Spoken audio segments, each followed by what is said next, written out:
Dainik Jagran editorial dictation 90 WPM से start होगा।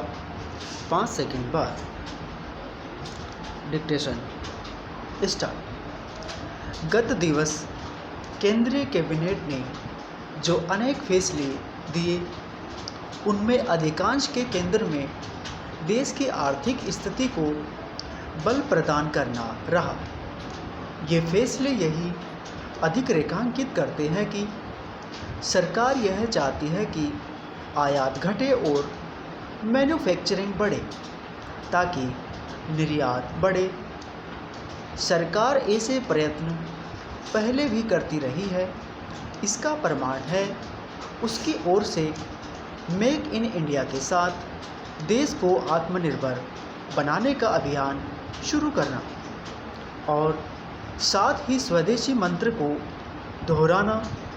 इन अभियानों को जोर शोर से शुरू करने और कारोबारियों को प्रोत्साहित करने के लिए अनेक उपाय करने के बाद भी बात पूरी तरह बन नहीं रही है।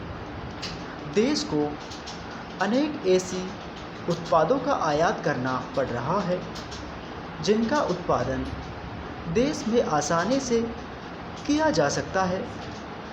तथ्य यह भी है कि भारतीय उत्पादों का निर्यात अपेक्षा के अनुरूप नहीं बढ़ रहा है।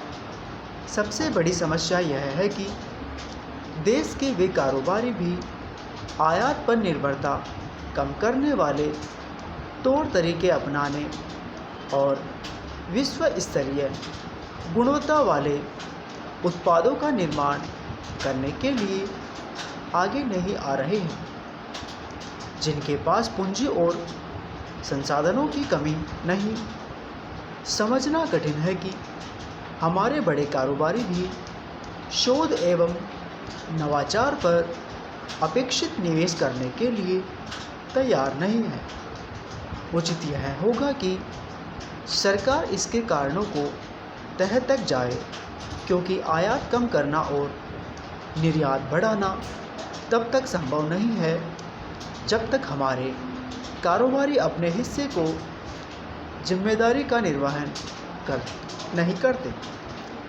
भारतीय कारोबारी बहुत कम ऐसे उत्पाद बनाते हैं जिनकी विश्व में मांग, पहचान और प्रतिष्ठा हो।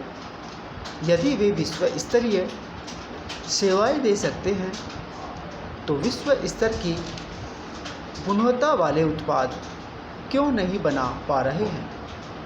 यह ध्यान रखा जाए कि भारतीय उत्पाद विश्व में तभी अपना स्थान बना सकते हैं जब उनकी गुणवत्ता बढ़ेगी। आज यह अपेक्षा नहीं की जानी चाहिए कि समृद्ध होता भारतीय मध्य वर्ग कम गुणवत्ता वाले उत्पाद इस कारण खरीदने के लिए तैयार हो जाएगा क्योंकि वे स्वदेश में निर्मित है। जब उन्हें उसी मूल्य पर विदेशी उत्पाद आसानी से उपलब्ध है तो फिर वे गुणवत्ता से समझौता क्यों करें। निसंदेह यह भी ठीक नहीं कि भारत जिस तैयार माल का निर्यात बढ़ा रहा है, उसे बनाने के लिए कई आवश्यक कलपुर्जे बाहर और विशेष रूप से चीन से आयात किए जाते हैं। इनमें इलेक्ट्रॉनिक्स वस्तुओं के साथ दवाएं और इंजीनियरिंग सामान भी शामिल है। यह चिंताजनक है कि तमाम जतन के बाद भी चीन से आयात पर निर्भरता खत्म होने का नाम नहीं ले रही है। यदि भारत को निर्यात बढ़ाना है तो कपड़ा, रत्न, आभूषण और रसायनों जैसे परंपरागत उत्पादों के साथ साथ इलेक्ट्रॉनिक्स सामग्री के निर्माण पर भी ध्यान देना होगा। स्टोरी।